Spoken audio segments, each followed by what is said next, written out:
Allez, à toi. 1, 2, 3. Là, ensuite ça met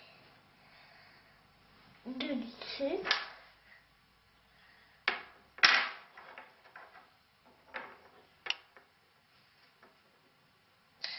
Attends, je regarde si c'est ça.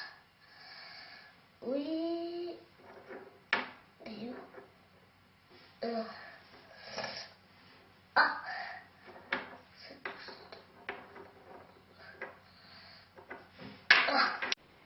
Eh ben, on va essayer de parler des dyspraxies de l'enfant et les dyspraxies de l'enfant. Il n'y a pas une dyspraxie, mais on peut quand même tenter de faire une définition de ce que c'est la dyspraxie.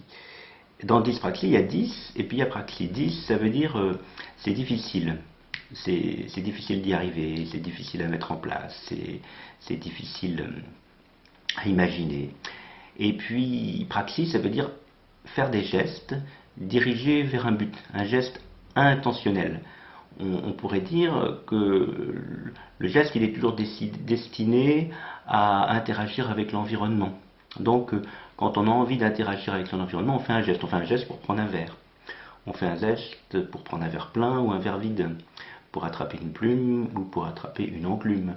Donc on programme dans notre tête des gestes qui sont décidés pour être le plus efficace possible. Voilà. Et ben, l'enfant qui présente une dyspraxie, il a des difficultés avec les gestes. Il n'arrive pas à les élaborer convenablement dans sa tête, il n'arrive pas à les programmer, à les planifier correctement dans le temps et dans l'espace pour qu'ils deviennent efficaces. Et c'est un petit peu comme si à chaque fois, il en était au premier geste, s'il était toujours en situation d'apprendre. On pourrait dire que l'enfant dyspraxique n'arrive pas à automatiser des gestes. Des gestes qui sont donc tout à fait anodins pour les autres enfants et évidemment pour nous les adultes. Alors dans la vie quotidienne, par exemple, il a du mal à manger, à utiliser des outils, à ouvrir un pot de yaourt. Dans l'habillage, c'est la même chose. Il continue de mettre ses vêtements à l'envers, derrière, devant. Il peine avec les boutons, avec les fermetures éclairs, avec les lacets. Et puis alors à l'école, eh ben, c'est la catastrophe parce qu'à l'école, il y a plein d'outils à utiliser. Et puis il y a plein de gestes à faire. Par exemple, en maternelle, on colle des gommettes, on dessine, on colorie, on apprend à utiliser des ciseaux. Et puis après, on va apprendre à utiliser les compas. Et puis à tracer des traits avec une règle. Et puis surtout à écrire manuellement. Et l'écriture manuelle est un geste extrêmement particulier que tous les enfants mettent plusieurs années à automatiser. On peut donc comprendre que ce geste difficile pour tous les enfants restera la plupart du temps très difficile pour les enfants dyspraxiques qui ont donc toujours une dysgraphie la plupart du temps grave. Alors, comme si ça ne suffisait pas, ce geste des mains, il y a aussi les gestes des yeux. Alors, à l'école, quand on lit des mots, quand on dénombre des quantités, on se sert bien sûr de son doigt quand elle est tout petit, mais rapidement, on va automatiser l'utilisation de nos yeux. C'est-à-dire que quand on lit un mot, nos yeux se posent là où il faut dans le mot pour le reconnaître dans une reconnaissance extrêmement rapide et une reconnaissance globale, on pourrait dire presque une reconnaissance photographique. Quand on dénombre des jetons, des petits points sur une feuille, une collection, comme on dit à l'école. S'il y en a 5, on peut dire 4 si on en oublie un. Mais on peut dire aussi 6 si on en compte un 2 fois. Donc vous voyez que l'enfant, en arithmétique, quand il a aussi un problème à automatiser le geste des yeux, il va penser que le nombre, c'est pas quelque chose de stable, que c'est pas quelque chose de fiable, que c'est quelque chose de variable. Le nombre est variable.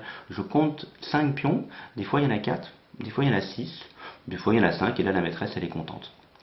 Alors, vous voyez bien que quand se surajoute au problème du geste des mains, le problème du geste des yeux, on passe d'un enfant qui avait des problèmes à utiliser les outils, avec le dessin, avec la géométrie, avec l'écriture, à un enfant qui a des problèmes éventuellement avec la lecture et surtout avec les mathématiques dans leur ensemble. Encore pire en géométrie, c'est difficile en dénombrement, c'est difficile pour poser les opérations. L'enfant, il sait très bien poser une opération, mais il se trompe dans les colonnes. Il aligne pas bien les colonnes. Alors, il fait bien son opération, mais le résultat est faux parce que c'est mal aligné. Et ça, il n'arrive pas à l'automatiser.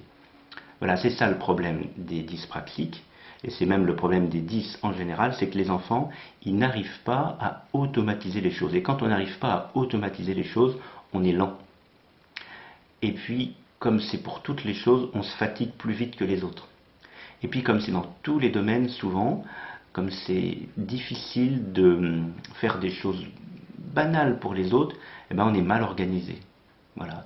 Et puis ça a des conséquences, par exemple, dans la notion d'espace. Ça a des conséquences dans la notion de temps. Donc c'est des enfants qui sont vraiment en difficulté par rapport aux autres, alors qu'ils sont intelligents.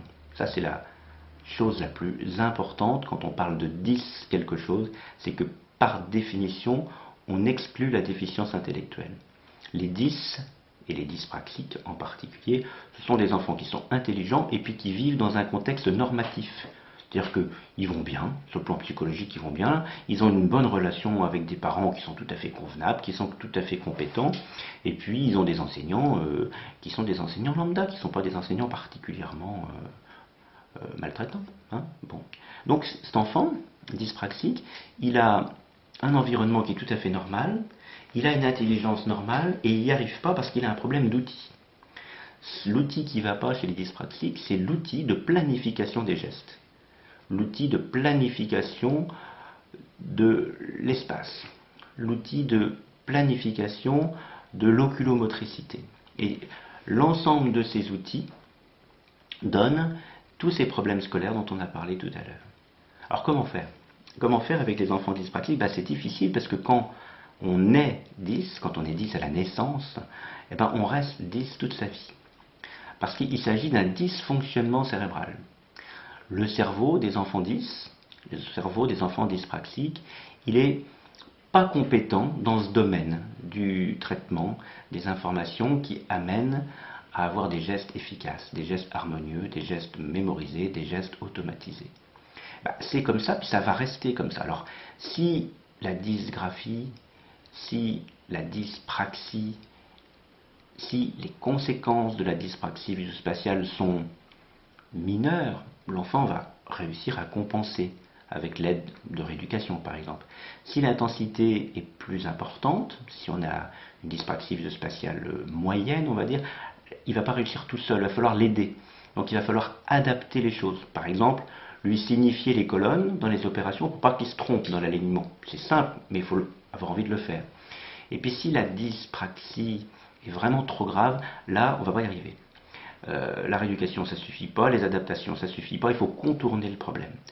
Si l'enfant a 10 ans, il n'arrive toujours pas à poser ses opérations, il faut lui donner une calculette. Si l'enfant, il n'arrive toujours pas à écrire de façon rentable, alors c'est quoi écrire de façon rentable? C'est écrire vite, c'est écrire de façon lisible, c'est écrire avec une orthographe qui permet de relire, et puis c'est surtout écrire sans dépenser trop d'énergie. On a dit tout à l'heure, les 10, ce sont des enfants lents, fatigables, mal organisés. Ce sont surtout des enfants qui passent toute leur énergie, toute leur concentration dans ce qui leur est difficile. À l'école, quand le professeur fait son cours, on prend des notes. Lorsqu'il dicte un énoncé de problème, non seulement on prend des notes, mais on commence à réfléchir au problème, on commence à sélectionner les informations pertinentes et puis à enlever celles qui ne le sont pas. On peut faire des déductions, on peut anticiper, on peut faire des inférences. Ça veut dire que quand on écrit, quand on prend en note, quand on note un problème qui est dicté ou qui est écrit au tableau, ça c'est encore plus difficile, le fait d'écrire manuellement ne nous empêche pas de faire fonctionner notre cerveau pour résoudre le problème, par exemple. L'enfant dysgraphique à cause d'une dyspraxie, lui, il passe toute son attention et toute son énergie au dessin des lettres, à la calligraphie. Donc il ne peut pas réfléchir au problème en même temps. Il ne peut pas écouter la maîtresse et écrire. Ça s'appelle la double tâche. L'enfant, il est en double tâche. Donc on va lui faire perdre tout son potentiel. On va lui faire consommer toute son énergie. On va lui demander toute son attention dans des tâches qui sont difficiles au détriment de celles qui lui seraient accessibles. Et ça, c'est la caractéristique des 10. Donc, pour que ces enfants intelligents puissent réussir à l'école, ou du moins pour qu'ils puissent appréhender la chose scolaire, il faudrait réfléchir ensemble, les parents, les enseignants, à comment diminuer ou comment stopper toutes ces choses qui sont difficiles pour lui permettre d'exprimer son potentiel intellectuel, son intelligence dans ce qui va bien. Ça, c'est l'enjeu de la scolarité des enfants 10. Et pour les enfants qui ont une dyspraxie visuospatiale, par exemple, les deux grandes choses, c'est bien d'adapter tout ce qui est mathématique et d'adapter tout ce qui est écriture. En sachant que le pire, par exemple, c'est la géométrie et qu'on peut très bien faire une scolarité sans géométrie, que c'est pas vraiment un problème. Pourquoi passer des heures à essayer de rééduquer une matière où les enfants seront très mauvais? Par exemple, on pourrait dire, si un enfant dyspraxique, il a 12 ou 13 en français, et qu'avec une toute petite aide d'une demi-heure par semaine, il va passer à 15 ou à 17, c'est rentable. S'il a toujours 3 ou 4 en maths, et qu'avec 8 heures de rééducation par semaine, 4 personnes qui s'occupent de lui, il passe à 5 de moyenne, ça n'a aucun intérêt, c'est pas rentable. Donc avec les 10 et avec les dyspraxiques, il faudrait avoir l'intelligence d'optimiser tout ce qui est facile pour eux, de mettre en avant leur potentiel, de leur permettre d'exploiter leur potentiel en court-circuitant ces outils qui ne sont pas bons. On a l'habitude de blaguer sur les enfants scolaires en disant c'est toujours les mauvais élèves qui ont de mauvais outils. Et bien les enfants 10, ils ont vraiment des mauvais outils et ils deviendront des bons élèves que si on leur permet de compenser, de contourner ces mauvais outils. Voilà quelques mots ce qu'on peut dire de la dyspraxie.